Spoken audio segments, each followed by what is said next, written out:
అంటే ఇక్కడ సనాతన ధర్మం అనే పేరుతోటి రాజకీయాలు చేస్తుంది. అసలు ఏంది సనాతన ధర్మం అంటే ఏంది మీ దృష్టిలో?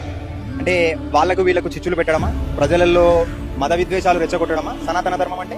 సనాతన ధర్మం అంటే ఏంది? మీ భాషలో సనాతన ధర్మం అంటే ఏందో మాకు తెలియదు. కాకపోతే ఏంటంటే నేనేమంటున్నా అంటే రాజకీయ సనాతన ధర్మం, మత విద్వేషాలు కొట్టే సనాతన ధర్మానికి మేము వ్యతిరేకం.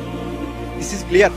మా పాయింట్ ఏంటంటే ఈ సనాతన ధర్మానికి, ఈ రాజకీయ ముసుగులో మత విద్వేషాలు రెచ్చగొట్టే సనాతన ధర్మానికి మేము వ్యతిరేకం.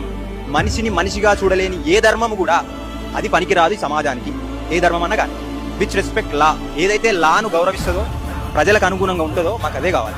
ఇప్పుడు వస్తున్న యువత ఎవరైతే ఉన్నారో వాళ్ళ మెదళ్ళల్లా రాజకీయ మత విద్వేష సనాతన ధర్మాన్ని నింపి చెడగొడదామని చూస్తున్నారు యూత్ని. నేను యువతకు కూడా ఒకటే విజ్ఞప్తి చేస్తున్నా, ఈ పిచ్చి ప్రేలాపాలకు మీరు బానిసలు కావద్దు. చాలా మంది కూడా ఏదో హిందూ మతం అనగానే, సనాతన ధర్మం అనగానే ఒకటికి వ్యతిరేకంగా చూపిస్తున్నారు. నేను హిందూనే, కానీ రాజకీయ హిందువుని కాదు. అంటే ఈ సమాజంలో సమానత్వం కోరుకునేది, ప్రజాస్వామ్యంగా ఉండేది వీళ్లకు నచ్చది. ఎవరైతే మతపరంగా ఈ రాజకీయాలు చేసుకుంటా ఉన్నారో నేను ఒకటే అంటున్నా, హిందువులకు భావించే సనాతన ధర్మం కానీ, క్రిస్టియన్స్ కానీ, ముస్లిమ్స్ కానీ ఎవరికైనా అల్టిమేట్గా సుప్రీం అనేది కాన్స్టిట్యూషన్. దేశంలో చెప్పులు కుట్టిన వాళ్ళకు చెప్పులతోటి కొట్టుడు, చెప్పుల దండేసి నేను ఊరేగించడం పెద్ద సమస్య కాదు. బొందలు తీసి బతికిన వాళ్ళము బొందల పెట్టడానికి మేమేం వెనక్కాడేది లేదు. ఎందుకంటే ఈ దేశానికి దిక్సూచి, ఈ దేశానికి రక్షణ రాజ్యాంగం. అంతకు మించి ఏదో సనాతన ధర్మం ఇంకేదో అని చెప్తే మీ సనాతన ధర్మానికి మేమేం బానిసలం కాదు.